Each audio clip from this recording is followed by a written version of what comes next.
Non, de la guerre, en fait, de la hache de guerre qui semble être enterrée au port de Douala, finalement, la présidente de la République aurait tranché en faveur de Transatlantique, au détriment de SGS, qui est une entreprise suisse qui a mis quand même des années au Cameroun.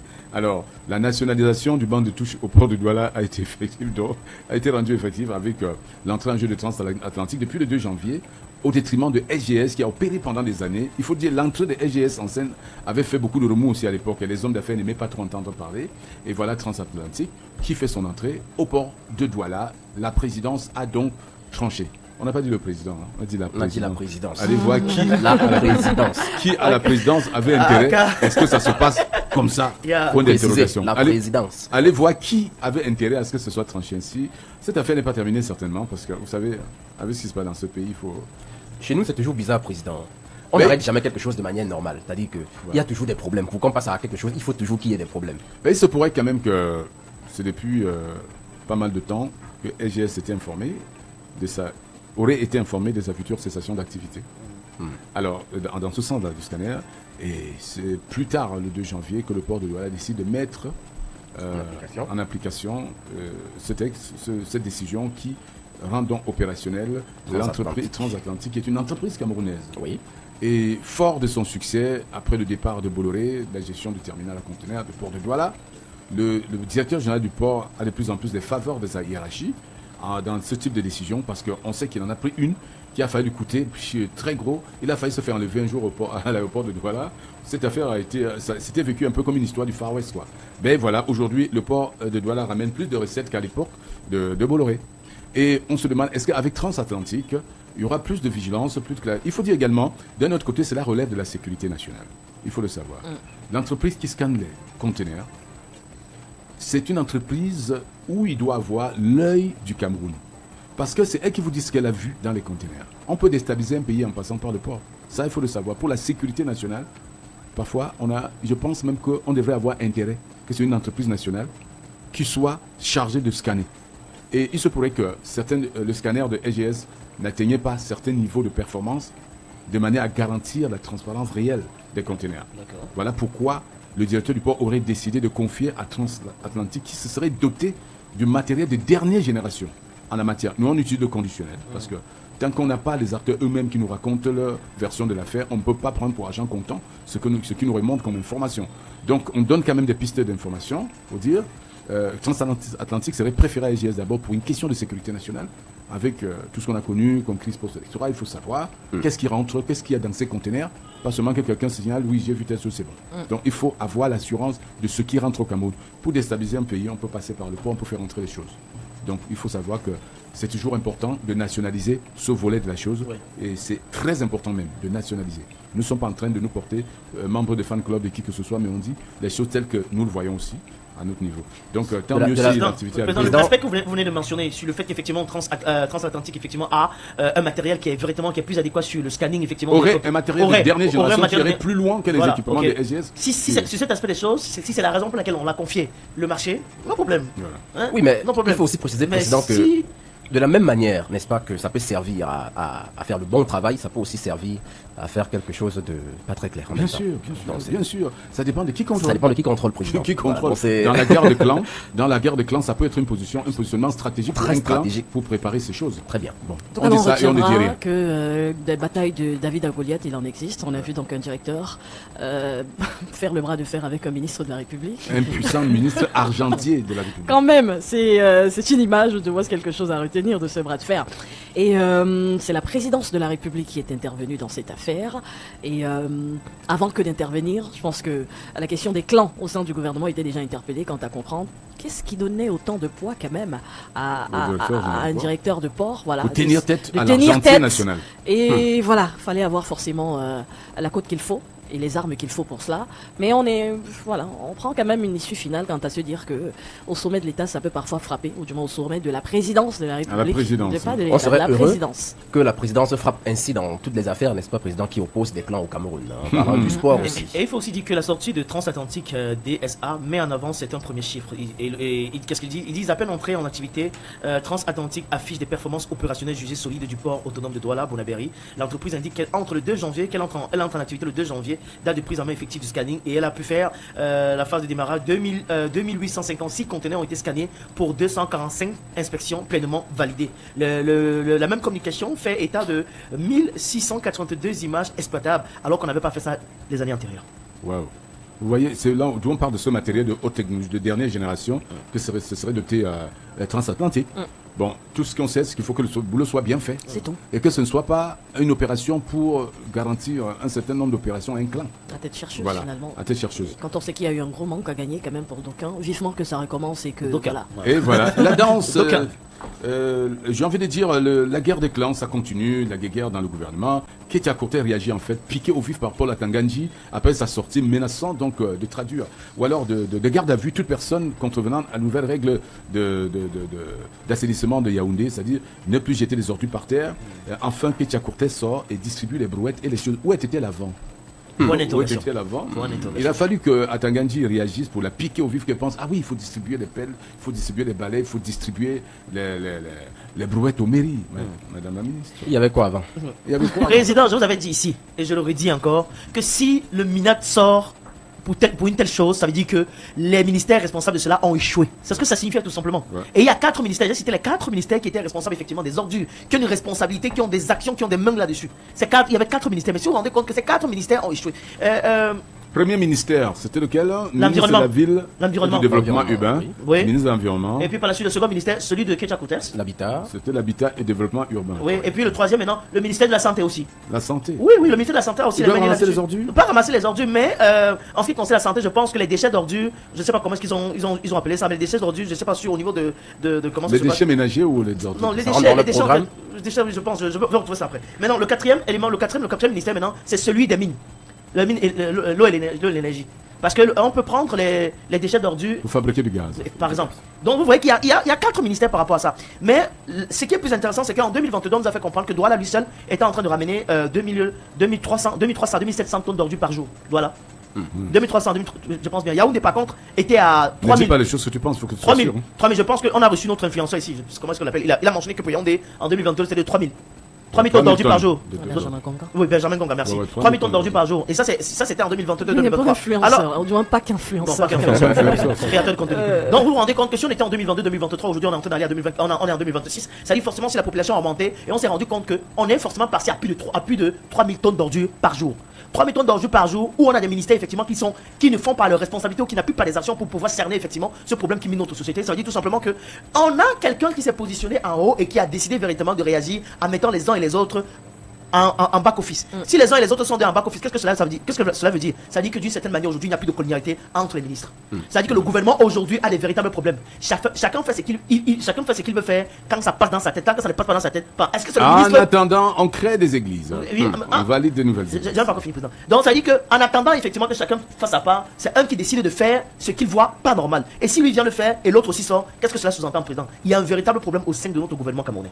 Ce n'est pas aujourd'hui. Si c'est aujourd'hui que tu découvres. Ils sont toujours là, c'est ça On qui est attend très le bien, remaniement. président. On attend le C'est que remaniement. ces mêmes ministres. On attend la fin des prochains jours. Dans les jours à venir. Ces mêmes ministres-là sont toujours là depuis des années et ils font toujours comme tu dis là. Et ils sont toujours là. Ouais, On dans attend les la fin des prochains prochains jours. jours. Les prochains jours ne Ça fait viendront même pas. 365 président. jours. On est Ça déjà à la fait- prochaine Ouais, semaine. il y a- Président, le est-ce mois qu'on- finit bientôt. Président. Cette semaine. Ouais. J'ai vu quelque part quelqu'un écrit que remaniement ministériel, les bougies rouges sont finies à Yaoundé. Dans toutes les boutiques.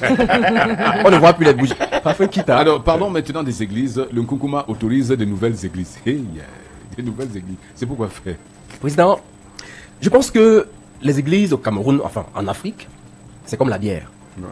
Plus on y va, moins on est déterminé, on est lucide. Ouais. Moins on est même calculateur sur la question de l'État, sur la question même de la vie. Parce que en Afrique, quand on prie, on laisse tout à Dieu. C'est-à-dire que s'il y a des problèmes, on laisse à Dieu. On laisse à Dieu. S'il y a la famine, C'est on par laisse la à grâce Dieu. de S'il Dieu. y a l'injustice, Par la grâce de par Dieu. la grâce de Dieu. Tu dis à quelqu'un comment tu vas, Tout je ce vais que bien Dieu par la fait est grâce de bon. Dieu. Tout ce que Dieu fait est bon. On dit même qu'il y a élection, on dit que c'est Dieu qui a C'est la grâce de décidé. Dieu. Donc, je pense que Tu as bien mangé aujourd'hui? Oui, par la par grâce. la grâce de Dieu. Tu as bien dormi? Oui, par la Par la grâce. grâce de Dieu. Donc, tout c'est Dieu. Voilà. Si Dieu n'est pas d'accord, Ouais, ça j'ai ne se appris fait pas. l'accident de ta. Oh, tout ce que Dieu fait est bon. Tout ce que Dieu fait, bon, On accepte tout. on accepte pas. Ah ouais? C'est une actualité qui contraste avec celle du Rwanda. Hein. Ouais. Il y a quelques semaines, Kagame lui fermait des milliers Ah ouais, d'églises. fermez les- Au Cameroun, on autorise d'en ouvrir davantage. C'est Donc, le- c'est dire les trajectoires sur lesquelles on est lancé. Donc, on nage à contre-courant. selon nos politiques établies. Tu ne comprends pas quoi, Ouais. Lila. Les églises sont devenues, comme a dit Jordan, non, Franck, comme la bière, qui calme le peuple. C'est-à-dire, tant que le peuple peut se saouler à la parole de Dieu, il oublie le reste. C'est ça en fait. Qu'est-ce que vous ne comprenez pas? Ça calme les gens, ça endort certains qui pensent que le salut viendra des églises au réveil. Et pendant ce temps, on tire sur les gendarmes, tirent sur des pauvres Benskina et tout ça. Qu'est-ce que vous voulez? Allons prier. Peut-être c'est ça qui va nous sauver.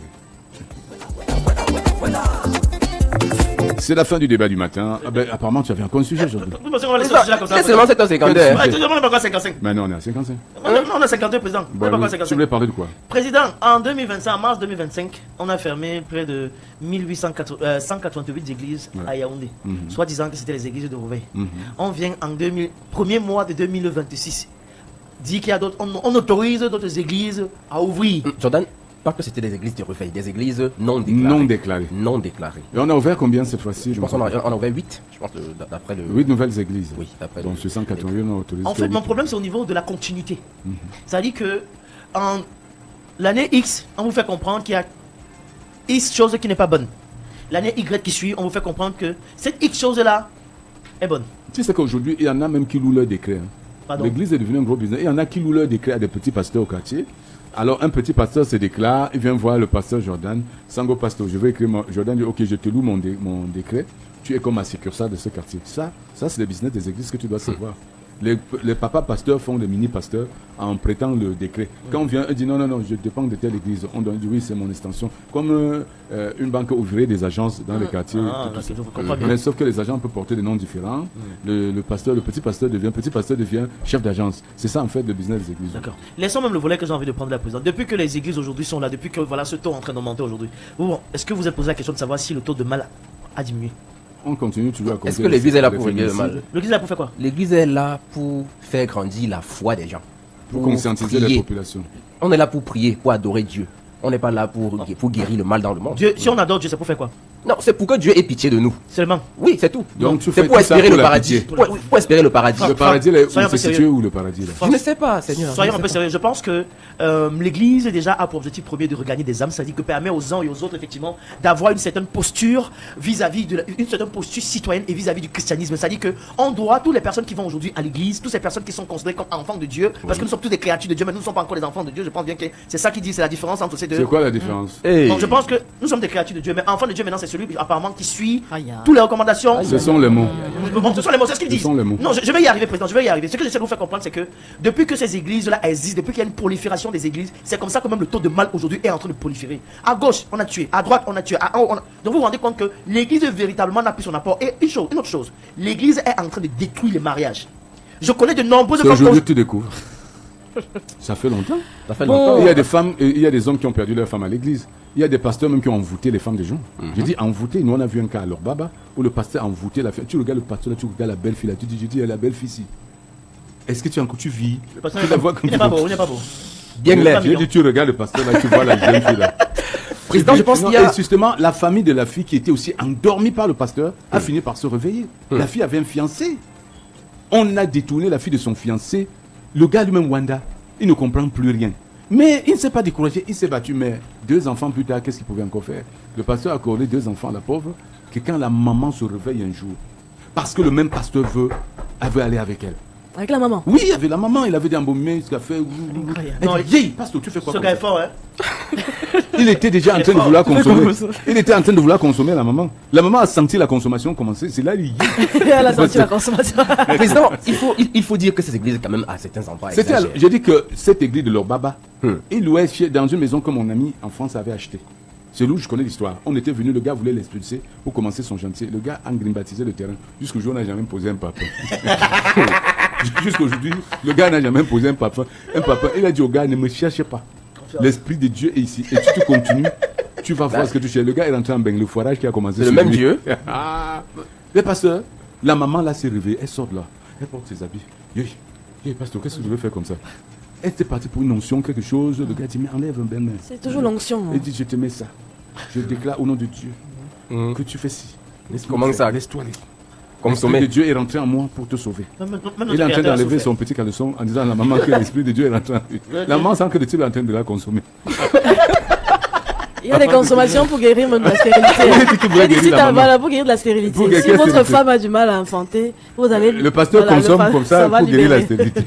La matin, voit que le pasteur est en train de la consommer. Il enlève vite, il pousse le pasteur violemment. Ça, ils ont bagarré. Hein. Le gars voulait finir sa consommation. Mais président, au niveau des leaders d'église. C'est là où elle va dire à sa fille, sors de là, sors maintenant. Et la fille était déjà dans une situation de doute. Parce qu'elle se sentait plus en elle. Le gars battait sur elle. Il frappait la femme. Je vous dis, elle était battue tout le temps. Parce que chaque fois que cet esprit baissait, elle retrouvait un peu son esprit. Et la bagarre. Quand sa mère est venue l'enlever, ils sont allés. Mais il a fallu un travail de titan pour que la fille retrouve la tranquillité. Pardon, il est 7h59, il faut arrêter ce débat parce que le pasteur là, pour entendre, il vient nous chercher. Quand même au sommet de l'État, il y a les églises. Même jusqu'à la présidence, on ne va pas dire. Même jusqu'à la présidence de la République, il y a les. Ne prends pas dans ma bouche. Ne prends pas dans ma bouche. On ne parle plus. On ferme tout. Même au sommet de l'État, on ferme. Du rouge. Où sont passés même les parfums Kita? Il y a deux parfums qu'on ne voit plus, qui sont en rupture, il y a des Kita et Salam Alaikum. Voilà deux parfums qui ont disparu, d'ailleurs on ne voit plus. Les bougies rouges. Les bougies rouges ont disparu. Toutes les boutiques. J'imagine que la femme qui aujourd'hui a un gars qui est marabout béninois est vraiment heureuse. Elle ne peut pas très bien chez elle ces derniers temps-ci. Ah oui, les marabouts béninois sont venus. Il y a eu des avions complets chargés de marabouts, venus de Bénin. Ils sont dans des hôtels partout à Yaoundé. Bien logés. Ah mon Dieu, descends dans n'importe quel hôtel, c'est les odeurs du parfum Kita qui vont te rassurer. Qui est ton voisin? C'est le parfum Kita qui va te dire qui est ton voisin. Il dit que les parfums, il y a Salam Alaikum Kita qui sont en rupture, les bougies rouges, également il y a les encens. Va demander. Kita, tu connais pas Kita? Ah, tu vas connaître. Et tu parles des marabouts béninois, ils travaillent avec quoi? Bon, maintenant, malheureusement, la République de qui est derrière toi? On est dans une République de qui est derrière toi? Tu sais qui je suis. Voilà. Tu sais avec qui tu as fait. Déjà que certains y entrent par le biais d'une relation et on vit dans la République de tu sais qui je suis. Tu sais avec qui tu as fait. Je suis le cousin ou le neveu de.